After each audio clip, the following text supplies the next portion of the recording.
In this unit, I feel that I have formed a completely new relationship with materials, and the way that I work with them has changed significantly.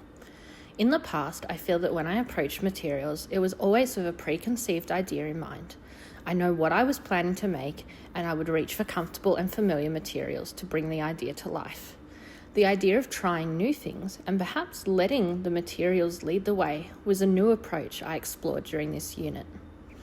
I noticed my new approach led me to forming an intersubjective relationship with the new materials that I tried, one of these being clay, as you will see here. I felt that I began to gain a shared understanding of how the materials could support me to create in ways which I had not partaken in previously. This intersubjective relationship emerged from me from my interpersonal interactions during the unit. I initially wanted to grab materials which were really familiar to me. This seemed like the safe option. But instead, I decided to be intersubjective and try something new by bracketing out my previous experiences and choosing to focus on the present moment. A quote that inspired me during class was from Bush 2013, page 22. Intersubjectivity, then, has to do with what is of me, what is of you, and what is co-created by us. This led me to the access point, which I chose for one of my activities. I simply was observing all of the shared materials on the table and thinking how much I wanted to create something with all of them. Suddenly, though, something stuck out to me. It was a bag of clay. This one I didn't want to work with. I find clay challenging because it causes sensory issues for me.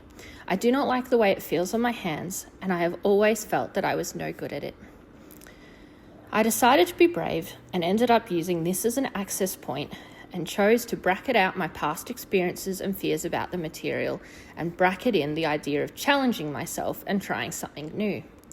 This led me to undertake the inquiry process using the clay and discovering a particular quality of smoothness, which I really valued. For me, the idea of smooth represented my own personal ideal. It was like a visual creation that showed what I would like to aspire to, a perfect level of smoothness with no cracks or bumps in the way. Another guiding quote I came across from Various 2025, page 1. What might it mean to live with curiosity in a world that demands certainty? In my work, I am going to present to you my journey to smooth and how I worked intersubjectively with the materials to find new ways and meanings and discover a new sense of knowing.